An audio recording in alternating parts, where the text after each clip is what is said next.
And thanks for coming. So how to be spiritually strong? Think about it for a moment. Do you feel spiritually strong? Would you like to be spiritually stronger? Do you think being strong is a spiritual thing, or maybe something else, being strong? I mean, physically strong is clear with muscles and competency, but spiritually strong also is a kind of spiritual muscle and spiritual competency.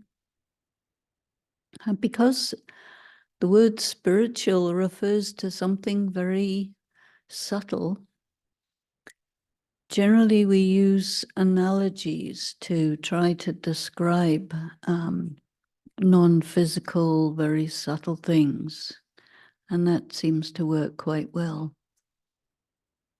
If you think about the muscle of the soul, it may be that you could think about it as willpower. And there are different kinds of weaknesses that people have, and correspondingly different kinds of strengths. And here we study spirituality in quite a wide way. And so when we look at something like how to be spiritually strong, we also look at it in quite a wide context of circumstances that we might find ourselves in, where it is important to be spiritually strong. And I'm sure that in your lifetime, you have experienced such moments where you have been spiritually strong, or you have encountered others who are spiritually strong. You might not even call it spiritually strong. You might just say this person is strong. And the kind of circumstances that require strength are things that are very trying, very difficult situations. And there was the teachings that we study are also very voluminous and wide. And there was one teaching that might give us a bit of help to figure out how to become spiritually strong. And this is in regard to when something really big happens, whether it's an emotional issue or a natural calamity or financial disaster or anything of that big type. And it strikes you and you have to deal with it. And some people, when this happens, they handle it well. And then people say, yeah, this person handled it well, this person is strong. So we have a sense of what it is to be strong under very trying circumstances. And the other thing is, sometimes people ask this question, why did this happen? Or why did this happen to me? And in the teachings, it is said, it happened to make you experienced and to make you strong. So very specifically using the word to make you strong. So sometimes we experience something which is really very difficult, and we may feel that we're not prepared for it. We don't know how to handle it. And so you have to think on your feet. You have to deal with it as it happens. It may be a simple thing. It may be a very complex thing. But you have to deal with it. It may last for a short time. It may go on for a long time. If it goes on for a long time, that's more testing, because it's easy to be strong for a short time, but then if you had to be strong for a long time, you had to be much stronger to keep it up for a long time. And so I think if we are going to try to find a method to use, how to be spiritually strong or how to become spiritually strong, I would equate it with different ways that people develop physical strength. Because at the moment, it's quite important in people's lives to be fit and to train and develop their muscles, their resilience, their ability to keep on going, muscular strength, the ability to handle different like long runs, long cycle rides, long swims, these kinds of things. And people do this because by doing it, it builds up your strength. And this is something that people do very specifically, and they will create a routine that, okay, I will strengthen myself by bicycling, by running, by swimming, by walking. And everyone has a form of physical exercise which suits them. And different people have different things that suit them. As you get older, you may not have all the options that you have when you're young. And people who are older, they generally prefer walking because it's actually quite strengthening, especially if you do it quite regularly. And what happens in life is we are in a context. Usually we're in the context of family and friends, relationships, people who we see every day or very frequently. And in those relationships, there are invariably some regularly and frequently occurring situations which are trying. Have you experienced that? Often when people are parents, especially if they're new parents, they find that there are many things that they just don't know exactly how to handle. Maybe you have a child who has, unexpected talents, unexpected character defects, unexpected demands, unexpected needs, which you didn't anticipate. And then in that case, that child, just by what they need, what their nature is, and they're interacting with you regularly, and you have to step up and you have to find ways to manage in a meaningful way that gives you quality of life, that gives the child quality of life and good preparation for life. And it is actually a long-term process which makes you strong and experienced and mature. And even if it's hard, it doesn't change the fact that it makes you strong and it makes you experienced, right? You must have experienced something like this. Another thing that is quite a trial and which happens to people is when suddenly you are diagnosed with an illness, and then you have to deal with that, because you still have to deal with the other aspects of life. You have an illness, so you're not able to fulfill the expectations of others because your illness limits your capability, limits your strength, and there are certain things you just can't do, but you still are expected to do things, and you may have to manage pain. And this is also something, pain management is also something that makes you strong. because pain, when you have chronic, long-term pain, which may slowly increase over time, it's very exhausting. Spiritually, mentally, emotionally, physically, it's exhausting. And so you have to build a certain resilience to it. You have to build willingness to endure. And you also have to build capacity to endure. In situations like that, very often people become addicted to pain medication. And then if that happens, then it's another whole big journey to come off. Some people do, some people don't come off, you know.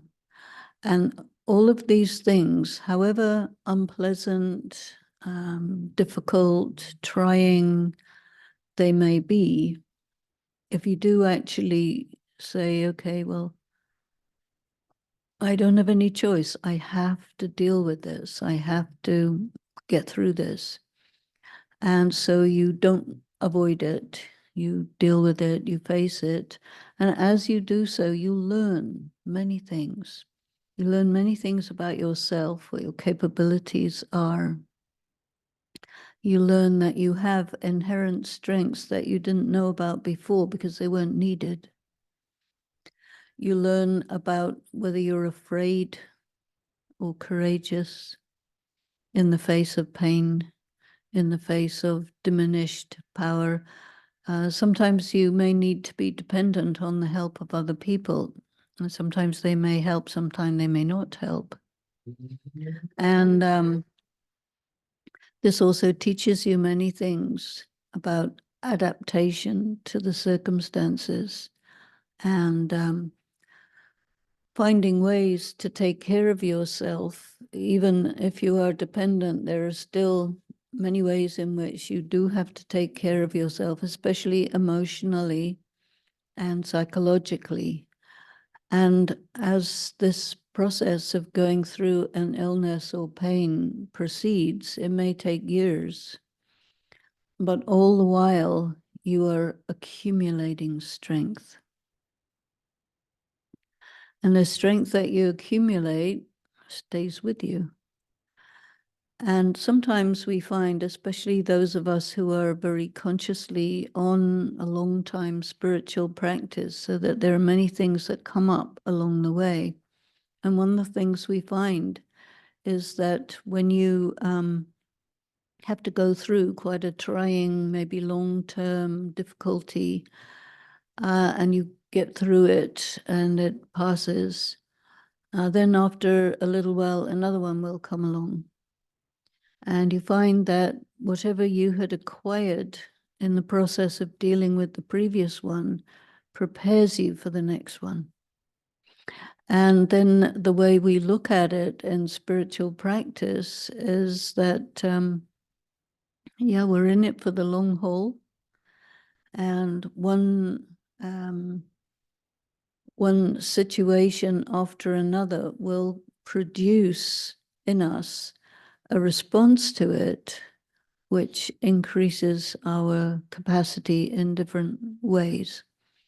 And all the while, of course, we will apply meditation to it. And there are many different ways of meditating and many different interpretations of what meditation is. And when you're applying meditation in circumstances of chronic physical pain, then you will practice in meditation to separate from your body. And when you separate from your body, and you practice to be free and independent of the body, then this will enable you to handle pain that other people can't handle. So this practice of detachment from the body, you see, pain actually is in the mind. Although it's because of some physical something, but your actual experience of pain is in the mind. And so your your experience of pain in the mind causes you to dislike the pain because it's not pleasant. And when you dislike the pain, you will come into an antagonistic relationship with the pain. You will fight it, you will resist it, you will not like it, you will have negative thoughts about it. And this will actually reduce your ability to manage it, and it might even increase the amount of pain that's going on. And on a physical level, when you are antagonistic to your pain, you will tense up. And when you tense up, the natural healing processes or the natural way that your body deals with pain is blocked because of that tension. And so a person who meditates will also practice to be very conscious if I am getting myself tense over this pain and antagonistic towards it and finding myself unable to endure it. There's unable and there's also unwilling. And when we say, I can't stand this, we have to ask ourselves, is it that I can't stand it or that I don't want to? And a lot of times it's actually, I don't want to. But we use the expression, I can't. And then we think we can't. But practice to relax, to let go, to be easy with it, to flow with it, and allow it to be, eventually enables you to experience that actually the presence of pain in your existence, in your life, brings very many positive things. And one thing that pain does is it's a great teacher. It teaches you something very difficult to put your finger on, to describe in words, but it teaches you a different relationship with hardship, a different relationship with bad circumstances. And it teaches you that you really are the master of your circumstances, because you gradually learn to transcend it. And as you transcend it, it responds to how you handle it by essentially empowering you. And so your relationship with pain itself becomes a very friendly relationship as opposed to an antagonistic relationship. And because at the same time also you're practicing to let go of the body and, bring yourself, say, a bit above the body, detach from the body. It corresponds in certain ways to what happens when a person sleeps. So when you sleep, you're a little bit detached from the body, and something wakes you up, you come back to it, or you wake up naturally, you slip back to it. So there is this natural process of detaching from the body that actually allows natural healing to take place. And you refresh yourself, spirit and body. And when you do this consciously, just the process of doing it, and by doing it, you're experimenting, you're becoming more competent and skilled, you're also getting strength. And so there's a change that takes place, a change internally between you and yourself. When a person is unsure or insecure and they come in front of challenges that require a decision, how you're going to face it. So you have a few options how you can face it. And some of the options are, you can say, cowardly options. And if you decide to take a cowardly option, it won't strengthen you. And in order to find out whether the option you're taking is a cowardly one or a courageous one, your conscience will let you know. Your conscience lets you know very clearly.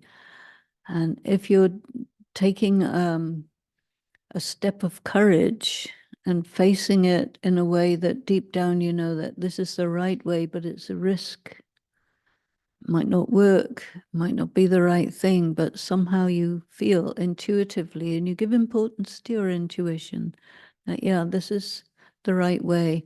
But when we're not courageous, you look for a safe solution. And you look for something that appears to be a safe solution. And you take that. It's a cowardly situation because the opportunity you have to really be right with yourself, to do something which, okay, may be risky, but it really enables you to come into your own power. That's a courageous decision. And so you are facing yourself, looking at yourself, seeing these options, and there you really find out what you're made of. Am I a coward or am I courageous? What do you prefer?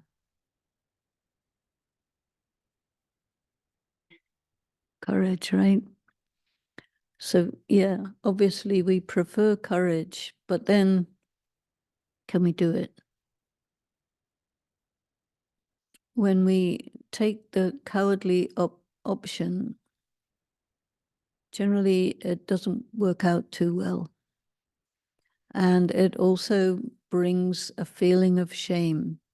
It's a private feeling, just you and yourself. Other people don't know necessarily that you took a cowardly option, or they might, but they may not say anything. But if you take the courageous option, you feel really right with yourself. And I think also the fact of taking a step of courage also triggers one of the interesting and important laws of spirituality, which is worth knowing. And that is that when you do take a step of courage, you receive in exchange for that 1,000 steps of help from the divine. But you have to first take the step. Some people, they won't take a step unless there are guarantees. But there's no guarantees. You need to take a step of courage, take the risk to understand that, okay, even if this law, which you know it's a law, even if it doesn't work, but you do the right thing anyway, it'll work 1,000 times better. But it's like a test, and it really wants you to show yourself that you can do it and that this corresponds to who you are. This strengthens you enormously. You find a lot of tests come in your professional environment. And you may be in a situation where there are others who are in higher positions than you, and that if you challenge them or refuse them, that they will fire you or something else that's not good, not give you a promotion. And so sometimes people will take the cowardly option to make sure that they get the promotion. But in the process, that person is also on some level corrupted because you're selling out, you're selling yourself short, you are going against your principles because of fear. You don't want to get fired. You don't want to get labeled. You don't want to get sidelined. You don't want to get put down, reduced in status, reduce in your pay packet. And so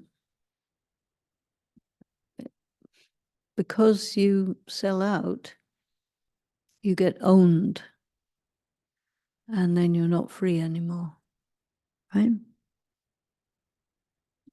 You want to be free, your own person. These are circumstances where, you have this possibility to do something which is really good for you in the sense that you do the right thing, but it costs you a lot in the sense that the people involved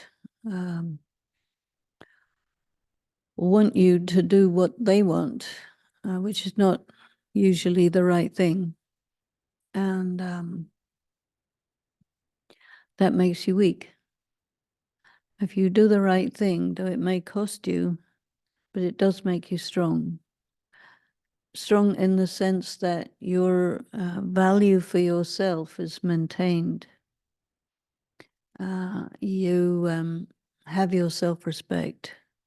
You're right with yourself. And that's a kind of integrity that makes you strong, very strong. And even though you may have to forfeit many things on that particular occasion, after some time, whatever you deserve by doing the right thing comes to you.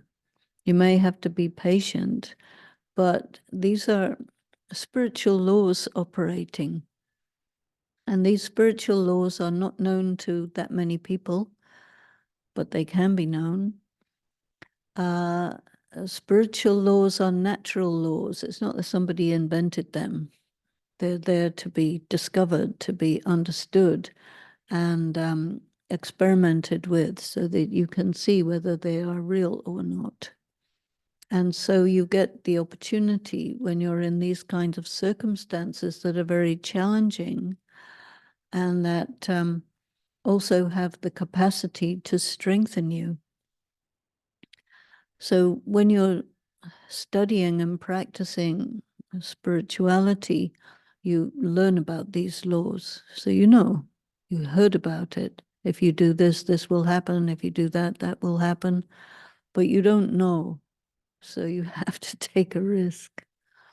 But once you've taken a few risks with a few of the different laws and gradually discovered that they're actually for real and they actually do work, like we say, oh, honesty is the best policy, right? But if you're honest, sometimes it doesn't work too well. One time I was remembering many years ago, I was doing some work with some young people who had been incarcerated for drug-related offenses. And there was one young Hispanic boy, and he said, "Oh, I heard that the truth will set you free. So I told the truth and I landed in here." So he was very disappointed and disillusioned that he believed the Christian statement that the truth will set you free, but it got him in jail. Okay, but if you pursue it further and you maintain truth, it will set you free, not just in terms of whether or not you go to jail for doing some crime, that's probably better, but to really become true to yourself and true about how you live your life, it will keep you free. It will set you free, it will keep you free. And I think freedom is a very high value. And there are many things that conspire to to rob us of our freedom in all kinds of different ways. But if you try to hold on to your value of freedom and be right with yourself, then it strengthens you, because you become a person of integrity.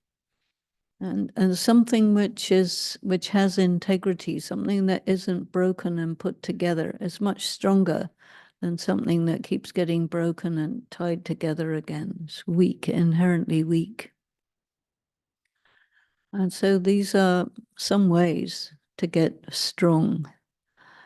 And we say, okay, spiritually strong. So we know spiritually strong has something to do with what I just been talking about. And then we know physically strong. But sometimes you get somebody who's physically strong and they may be spiritually weak. And when they're spiritually weak, it indicates that they can get carried away by their emotions. And when you're carried away by anger or resentment or something like this, and you're physically strong, and somebody has provoked you who's physically weak, you will beat them up to prove your superior strength, but actually it proves your spiritual weakness. Because what's so great about beating up somebody who's weaker than you? It doesn't show that you're strong, it shows that you're weak. And so you want to display that you're weak, people will not respect you. So physical strength is considered very important. But you look at people who develop a lot of physical strength. It could be muscular strength, or it could be financial strength, or it could be political strength. You're stronger than everybody else. Sometimes you feel in that situation that gives you the right to do things that you shouldn't do, and because you can get away with it by making people afraid. And by using threats, you can threaten them physically, you can threaten them financially. This is how a gangster operates, right? So is that strong? Eventually, if you look at the whole life cycle of a person who gets arrogant about their physical strength and operates as if they are immune to being called to account, eventually it catches up. And eventually they may end up extremely weak. You sometimes find this when a person who's been busy being financially and physically strong their whole life, they get old, and somehow all that strength vanishes and the person becomes really very weak, like a child. And you see that. A person who gives importance to developing resilience, to being right with themselves, to take advantage of challenges, to become strong and more integrated with themselves, even when they become, or when they get to a situation where they're old or they're weak for some reason, but their internal strength always shows through, right the way through to the end of their life, you see. And so how you feel about yourself through all the different stages of life has a lot to do with your self-respect, your sense of honor, right? And so this is something that we like better. doesn't feel good to be ashamed of oneself unnecessarily, because that's what happens. You eventually have to face things, and then you feel shame. But if you maintained your honor and you've done whatever you can to stay right and stay strong, hold out, then it's with you right to the end, stays with you. So because of these things, it's worth it. Sometimes you may find yourself in front of a situation where you think, this is way too big for me. In no way I have any kind of strength to deal with this. In that case, you bring in the element of faith. Faith is quite a strengthening thing. There's different kinds of faith. And one area of faith is faith in yourself.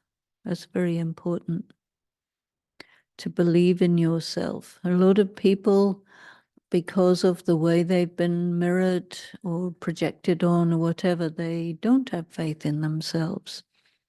And occasionally you get a really difficult situation which somehow is so powerful that it restores your faith in yourself.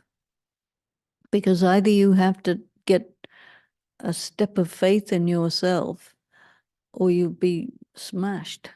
So kind of out of survival, you can catch this faith in yourself. And when you succeed, it underlines that you were right to have faith in yourself and that you can believe in yourself, and you should, and it's a right thing.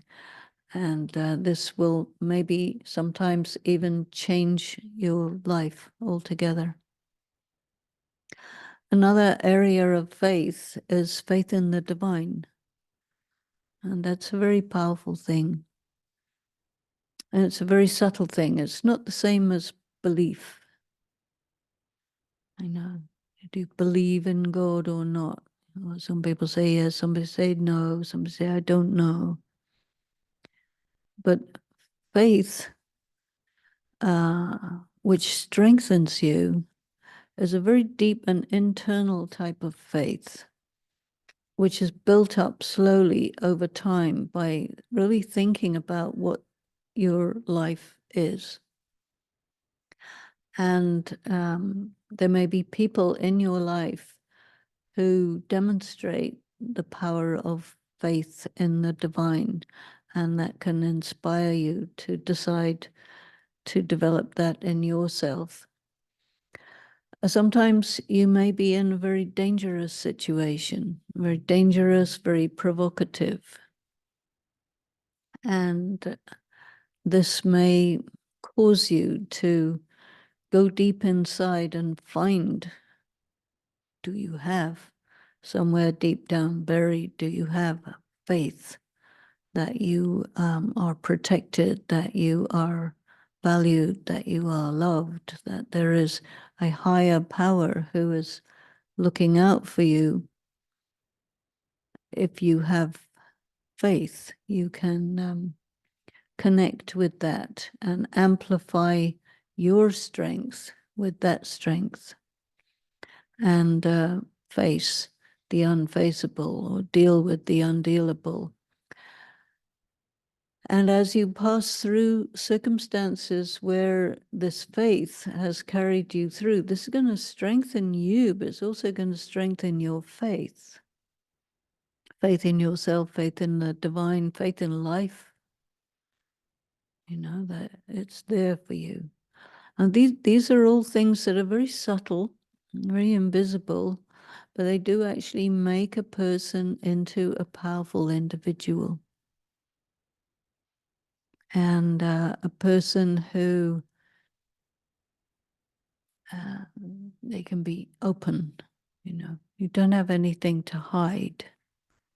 You don't have anything that you're ashamed of. You don't have anything that anybody has over you.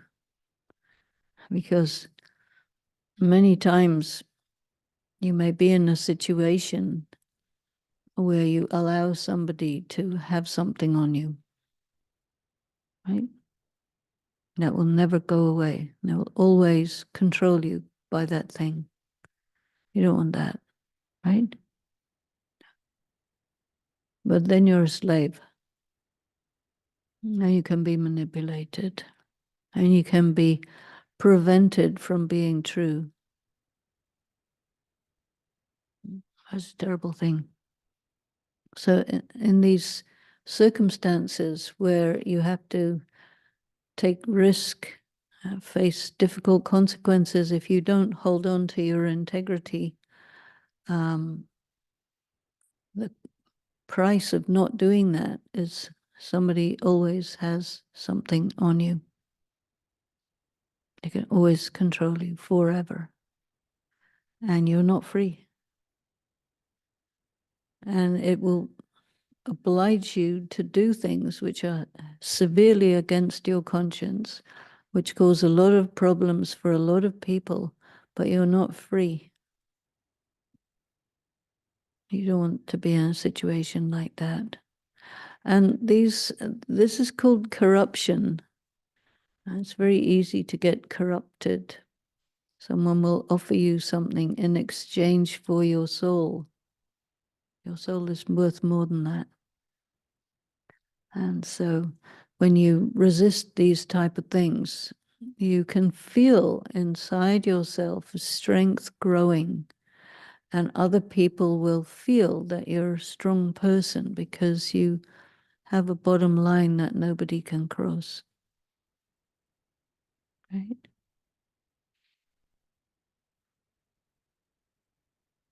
All these things are connected with fearlessness. If you are afraid, then you will not make yourself strong. And fear is usually there. Fear is something that has to be overcome. And I think it's quite useful to do certain things whereby you check out what you're afraid of. You need to know, are you afraid of death or not? Are you afraid of being put away, being rejected, failing? Lots of different things people might be afraid of. And I don't think you really know until you right up in front of it. And so I think it's very useful, very good to take advantage of circumstances which arise that are scary and to see how you handle it. And are you afraid? Are you, again, this word courage comes. Do you have the courage to overcome your fear and then do the powerful action, the right action? Now, this makes you powerful. These are building blocks of personal power.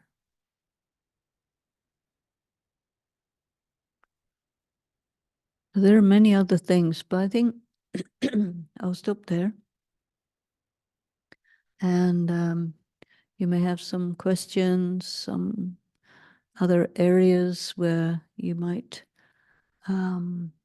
think about this empowerment of the self, building blocks of becoming powerful. But before we get into a discussion, let's have a meditation together. Would you like that?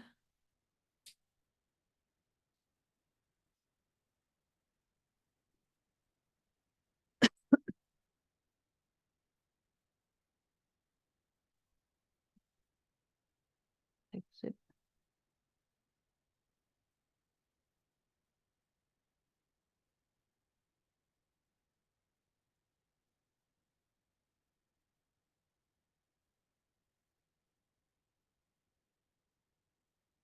Go inside as deep as you can.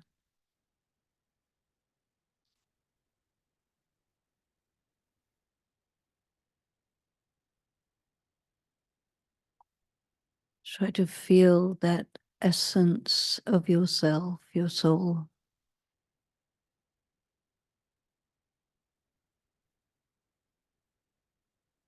which is very powerful.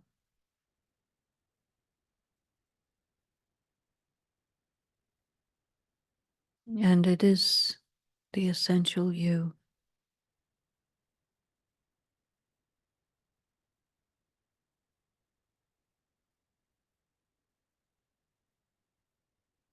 Coming together with this powerful essence makes you aware that you are much more powerful than you thought.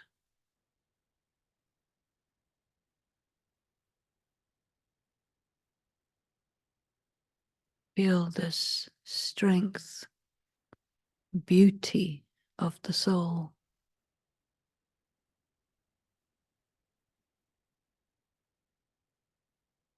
This high quality of being that you are in the deepest part of yourself.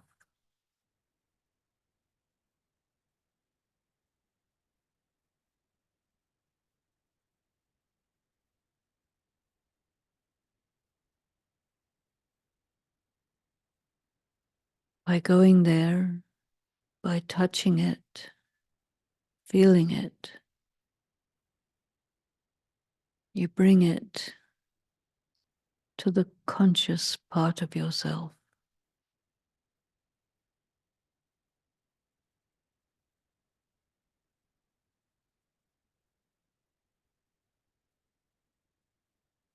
Your inner world is based in this awareness of this pure, powerful self that you are.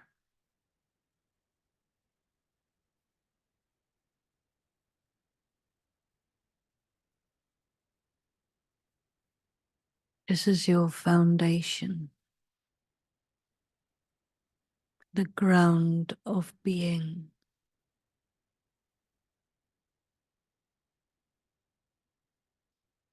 You stand on this and it holds you up in your nobility, your self-regard,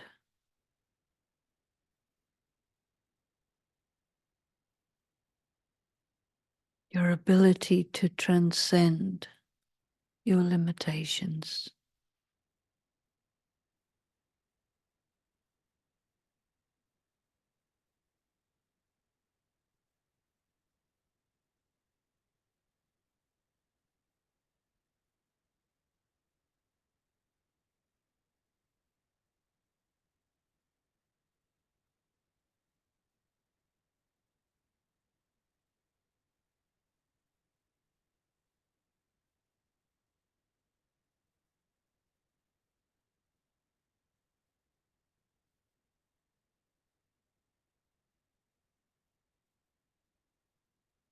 Then gently return to your regular state of being, but keep this sense of your essential self more in your conscious awareness. And it serves you while you do day-to-day things. And it's there when a challenge comes along.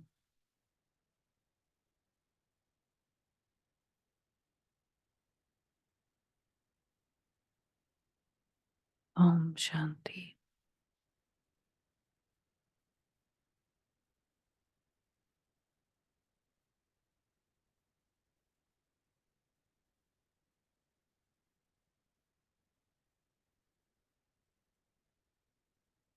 So, any thoughts? There may be some people who've been watching us online who may have some thoughts. If you like to say something, you can take the mic.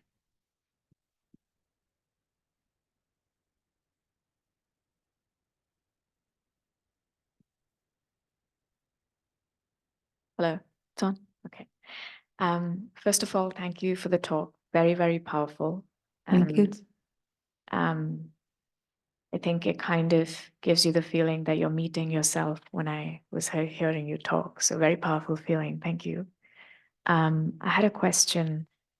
You mentioned that when you're faced with something that you feel like you cannot overcome or deal with, you should try to see if you can face it and go for it. But in those moments when you're already seeing that you're fearful, like how do you manage the fear and find strength to face it or gather it or build it? Like, how do you do that? My feeling is that as life goes by, things come up one after another, and they quite often get more and more difficult. And this is why I think of it as building blocks. It's not that you starting from zero. You've been growing it through your life. I mean, some people have an easy life, some people have a difficult life. And in many ways, if you have a lot of difficulties in life, it does force you to find your strength. And if you live a very sheltered life and everything is done for you, you don't get the chance to grow those things. And then later, when something comes, you panic because you don't know. So I think that when you're asking a question like that, I'm sensing that anyway, you've been building it up. But I do know from experience that, okay, we build things up and we think, okay, I built up, and then something will come which is way past what we think we can manage. But I do feel and I do experience that because one has been willing to slowly build it up in dealing with various things that come, you're actually more able to deal with it than you realize. And I think that when you apply a combination of faith in yourself, faith in the divine, courage, and just willingness to take the risk, all these things, you apply them and you get through it. And at the end of that, you are stronger and more experienced. So I do think that, all these things that come, that we may have a tendency to run away, but turn around and face, because they can probably run faster, And we may have a tendency to freeze. I mean, these are the things that the psychology says: fight, flight, freeze, fawn, this type of thing, the reactions to challenges like this. I think also it's very useful to look inside oneself to try to identify, am I somebody who fights? Am I a runaway type? Am I the, be so nice to the aggressor that they might somehow not do that, the fawner? Or do I just freeze, can't do anything, scared, like become pale, and you become paralyzed with fear, you see? So all of us have some of these possible tendencies. And when you go deep inside to just look at yourself and really analyze what is your default weak reaction, and then you're able to, once you know what it is, you're able to compensate for it. And you'll notice when it starts kicking in, and you can activate your courageous faith in the self, faith in the divine self, which is not your psychological wound talking, but your spiritual self-respect talking, and saying to the wound, it's okay, but I'm here for you. Let's go. Let's do this thing. And it just, these tests will never go away. They always get worse and worse, but every so often you get the reward of your continuous efforts. And this also builds up your self-respect, your sense of your value, the sense of meaning and purpose in your life, and that you didn't waste your time. And then that's a good feeling. Thank you.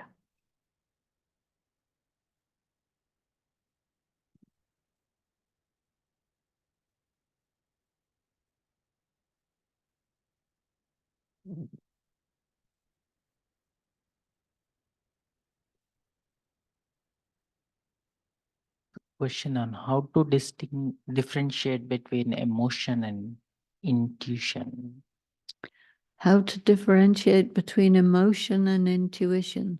Well, they're really quite different. Follow up on that. How would you feel differently within yourself?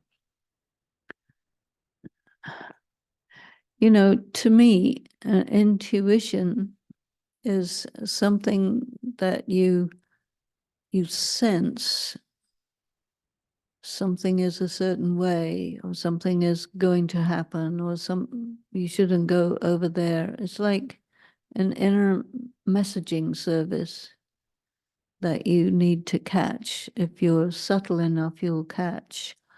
And there are people who are called intuitive people. That means their messaging service is working quite well. There are others who are not intuitive. There's even something called counterintuitive.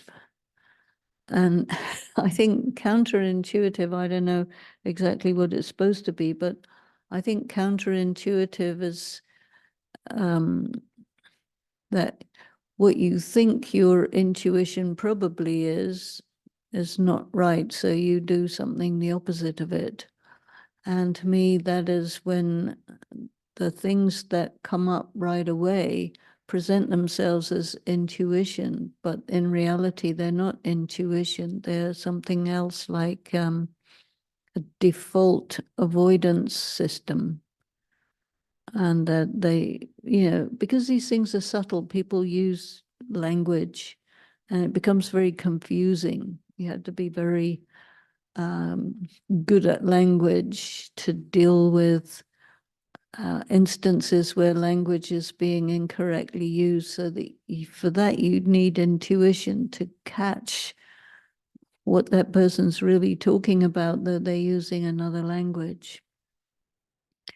I think intuition is required in driving because the other drivers do really weird things. And if you didn't catch what they're going to do, you'd probably crash a few times. So you have to actually be tuned in with the minds of the other drivers to know what they're going to do so that you can get through the traffic all right. But emotion is different. Emotion is an energy that is aroused by a sense perception or by a memory which is triggered by something that creates an association.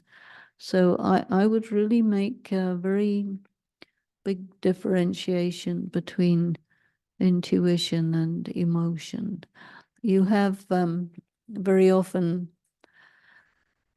an emotion is something that takes over. It's stronger than you. Sometimes it can drive your behavior. And so it is said, never make a decision when you're feeling emotional, because it won't be a good one. So the emotions which are triggered by sense impressions and associations are connected with your different types of traumas, small ones, big ones, and they are they're sometimes very deceptive. They make you think something is what it isn't and something is not what it is. So you use intuition for some things and emotion for other things. I think like that. Anybody want to say anything about that?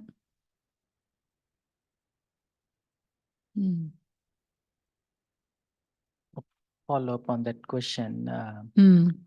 It's more around discerning part of it. The question, the context is a little different. The question is, how can we discern and navigate the teaching of the spiritual teachers who, despite imparting valuable and godly wisdom, may harbor selfish motives or corrupt intentions? How should we approach their guidance while maintaining our spiritual integrity and growth? Well, you obviously are thinking about someone in particular, and you want me to make a judgment. So it's not really a question, but what you're saying is that you have an ethical policy, or you have a view, a perspective, where you're saying, well, if somebody is a spiritual teacher and they're not walking their talk, what should be my attitude?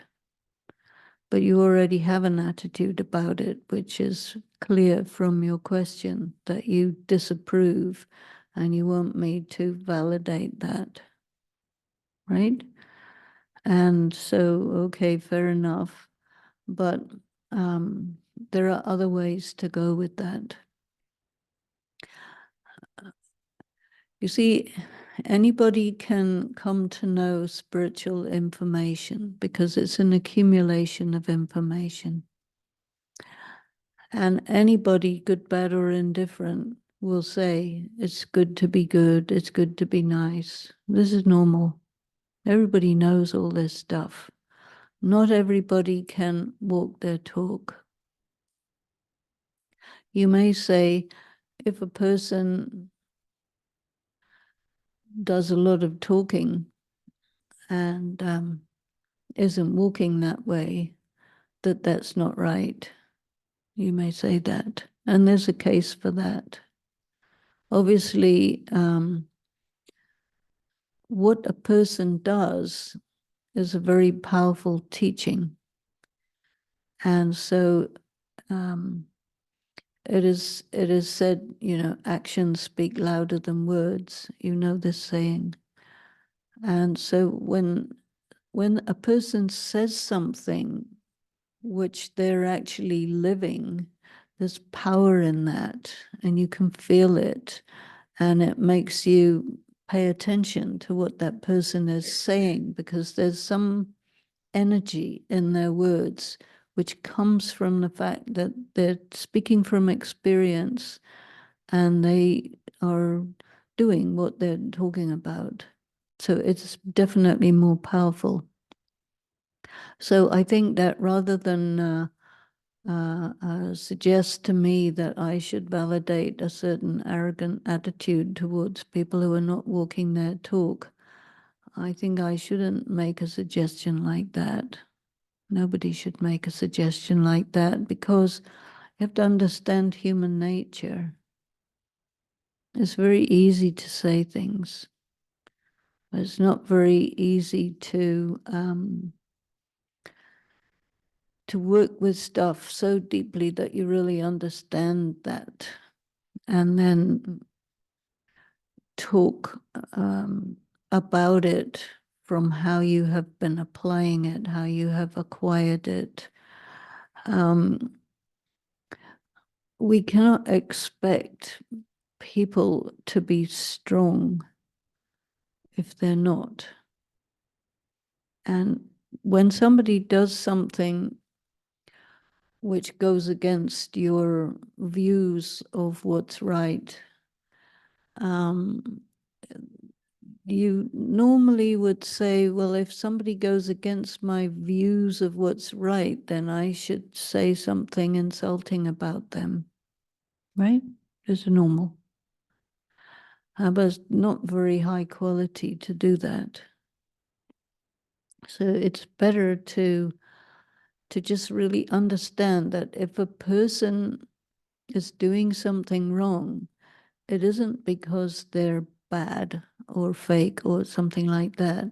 It's because they're weak.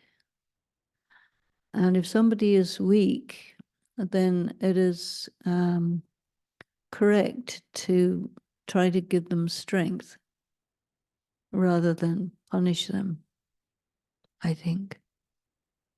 Right? Why does somebody do something that others would say this is a bad act? It's always because of some kind of trauma that they've experienced, pretty much. They may have experienced in this life, they may have experienced in other lives, they may have experienced seeing things that a person shouldn't see, what happens, what people do to each other. But the soul gets very contaminated and distorted by these things. And there is always this desire to be seen to be good. And that can sometimes get a person to speak about all kinds of things. When you are teaching somebody about spiritual stuff, you usually start teaching them when you have no experience at all, but you know the material. And then after a few hundred years, you start to get a bit of experience. You also get a bit of humility and a bit of understanding, but it takes time. And so that's how it is.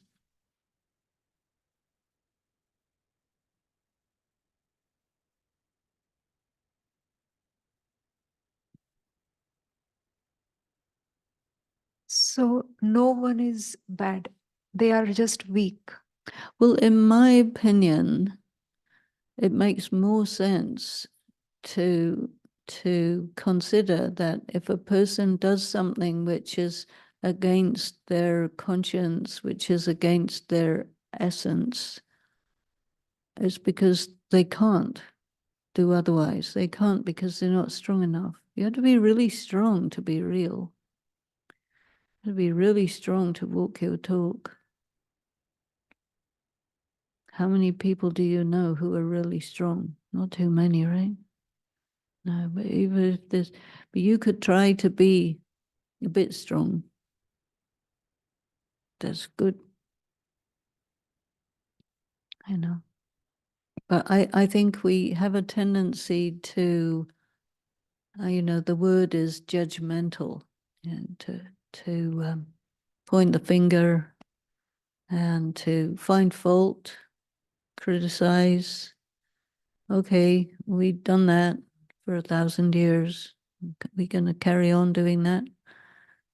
So it's good to have some kind of deeper understanding of human predicament, human condition, what has happened to people. A lot of things have happened. And especially if you think, okay, you reincarnate, how many wars have you been killed in? How many, how many things have happened? All of which cause distortions and damage and bangs and crashes to the soul. You carry that with you from life to life. Then eventually you sit down with yourself and say, okay, I think I will try and understand spirituality. And you don't do that from a position of strength. You do it from a position of weakness. And you do it in order to strengthen yourself. And it takes time. And it takes a lot of little building blocks to achieve. So it's like a lifetime work. And it's really worth it. But you don't become famous for it or anything like that.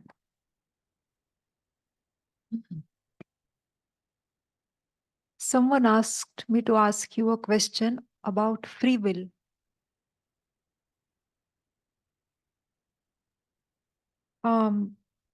So the person says, in my limited understanding of free will, I do not have free will because any decision of mine is governed by my conditioning, my past karma, my sanskars, society, my relationships, and so on. Mm-hmm. So, what is this term, free will? Well, if you think about it in that context, these are energies, these are pressures that force you to go in a certain way. But you have will, right? You have willpower or not? You have, right?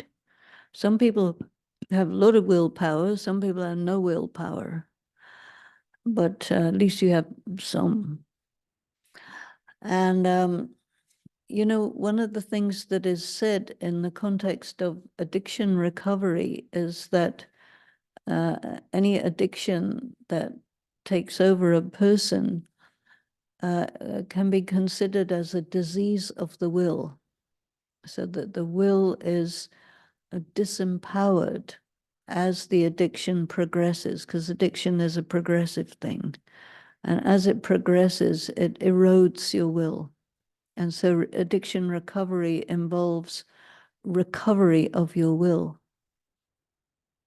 And all of these things, past karma, conditioning, this, that, the other, they all create anxiety. And anxiety is really the root of self-medication for you don't feel good. So you will take something that makes you feel relaxed or high or something till you develop addiction like that. So most people are addicted to something or another on some level. Now, the only moment that you're actually free is the present moment, which is a tiny little razor's edge between the past and the future. And so in order to exercise your free will, you have to be very present for the present so that you can actually do it. And therefore it is said,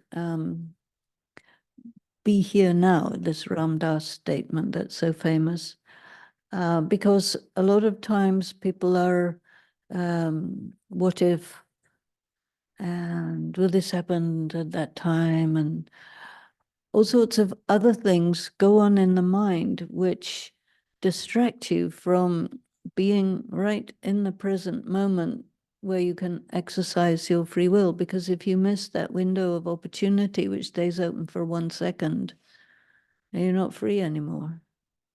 It's past, the moment passed.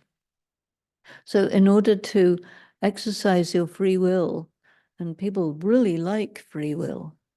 I was in a gathering yesterday where there was one person who said, I refuse to believe that anything is predestined. And this refusal was because for her, free will was really important, and you can't have free will if everything's predestined. Yet, in the spiritual study that we learn here, we learn that there's a lot of paradoxes. And this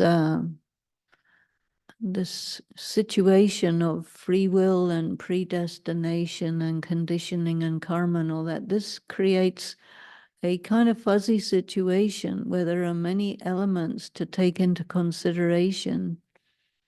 And they're mutually exclusive, apparently, but it's really a lot of paradox. And this is because moment by moment, different ones of those continuous energies dominate. And so there will be a moment when you wish to exercise your free will, you're here present, but the circumstances are such that you can do nothing.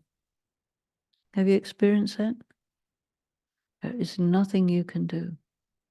At that time, you have to just put your hands up and let go and admit that there is nothing you can do. You would wish, but you can't. Then there are other circumstances where you have a second to decide, will you do this or will you not? And you better be right there. Otherwise, if you hesitate, you're done for. You must have experienced something like that. Yeah? I remember one time I was driving up a very steep mountain road, very wiggly, with an awfully long, precipice. And I was on the side of the road. It was left-hand drive, right? And so there was another one coming at a very high speed on my side of the road, intending to push me over the cliff. So I said to my passenger, hold on, we have 1 millimeter, enough space. I'm going for it. We did it. So I felt good about that because I felt that all of the things that I'd learned and this building blocks and so on give me enough to say, you know what, we can do this and we're going to make it and we're going to stay alive because we have more to do. And we did. So that was good. Then there was another situation just recently where it was someone that myself and some others knew who made a decision that we thought, we wouldn't have made a decision like that. We wouldn't have decided that way, but this person did.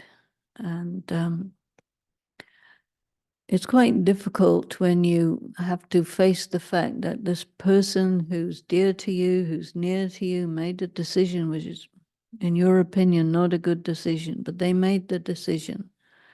Nothing you can do. You have to let it be. And, these things come quite often. And every time they come, it's a bit more practice to become somehow skilled in doing the right thing at the right time, acting or doing nothing. Sometimes you just have to be the detached observer. Sometimes there's things going on which you feel compelled to do something about, but you do not have the capacity. There was one situation, not like that, the opposite of that, but someone I know had dived at very strong speed into a lake, but landed on a rock with the head. And it just happened. There was a Marine right there who knew what to do about that kind of injury and grabbed his head, stopped the blood, got him to hospital. He survived. But if you weren't, trained, so it's a Marine, well trained, he's dead. So, I think you're very fortunate if you get into trouble and the exact right person is right there and it gets done. This is also connected with, good karma, divine closeness, all these things. They all act and they are, they're not tangible things. They're very intangible energies, but they exist. And when a person is making the effort to develop themselves spiritually, they gradually become a bit more sensitive to the fact that these are real things, even though they're intangible and invisible. And somebody who's just dealing with tangible stuff, they would say it doesn't exist, but it does. Mm.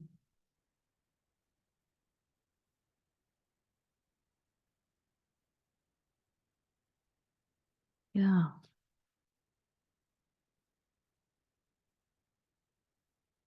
There's one question here connected to a sense of being stuck or stagnant, physically, emotionally, mentally, and Sad. stuck. Stuck. Mm. Um, so, in other words, I've been meditating for over 20 years. I don't feel being connected to divine. What am I doing wrong? Mm. It's interesting. I was having a conversation with someone earlier today who was telling me the same thing. And I said to that person that the way that he had been doing things corresponded to more like a conventional religious practices. You know, you may repeat certain prayers or do certain rituals or follow certain methods in a way that's like learned from someone. And I said to him, you're not really allowing yourself to do this in a way that is beyond the religious way of doing things. And you could. And so I gave him a few suggestions of ways to do that, which were more creative, more based on, you know, not doing something somebody tells you to do, but figuring out for yourself what you will do and experimenting and giving yourself that freedom to figure it out, and that what you find works, to go with it, and not just be limited to something somebody else does, because I don't think you'll get very far like that. So I don't know if he did, but I think he did. So you're stuck. Why do we get stuck? There are different things, but I think a lot of the time it's because the use by date of how you're doing things is up. And you have to reinvent.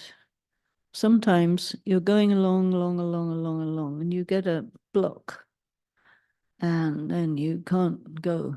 So you have to go up to another level.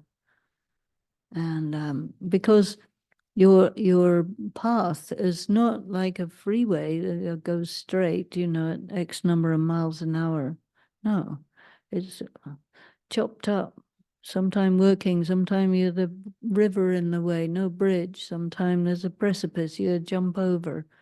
All sorts of things which require you to do it differently, reinvent yourself, go to another level and then do it. But you have to try really hard to get past this stuckness. So I think one is to, I think, deconstruct how you're doing everything. Start from zero, do it differently, and rethink the whole thing. And sometimes people say, oh, I can't, but you can. And I tell them, oh, don't say you can't, say you won't. But that's more truthful. And then when you say you won't, well, then why not? Well, okay, I will. Okay, then get on with it. So sometimes we have to, you know, push each other. Yeah. I don't know if that's helpful. But we all get stuck sometimes, right? You're walking through mud. It's strength to get out of it. Any more?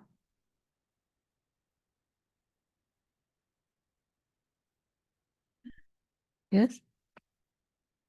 So one more question around, so you mentioned that the energy or the force behind being stubborn and being courageous and fearless.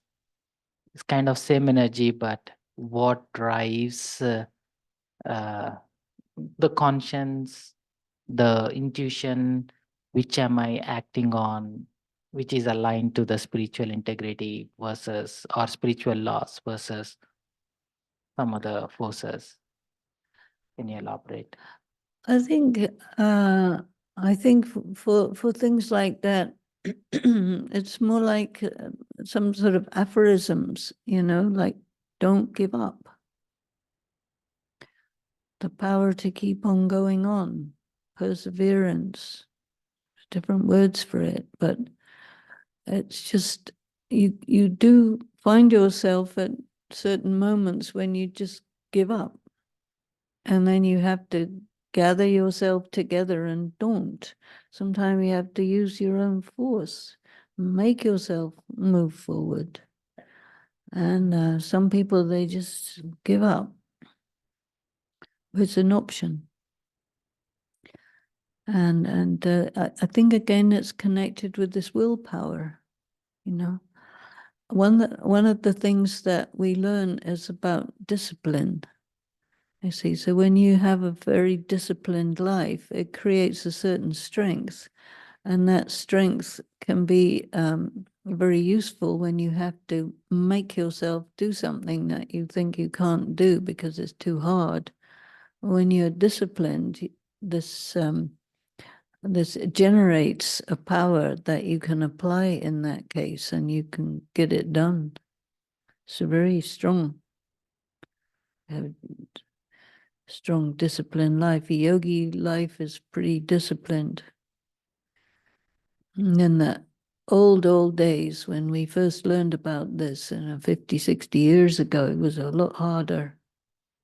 Now we're very gentle with everybody. Oh, don't worry.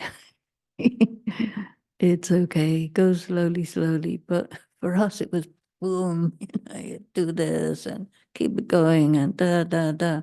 And we made it, but it was not necessarily so easy, right? Different times. But yeah, I think discipline quite good.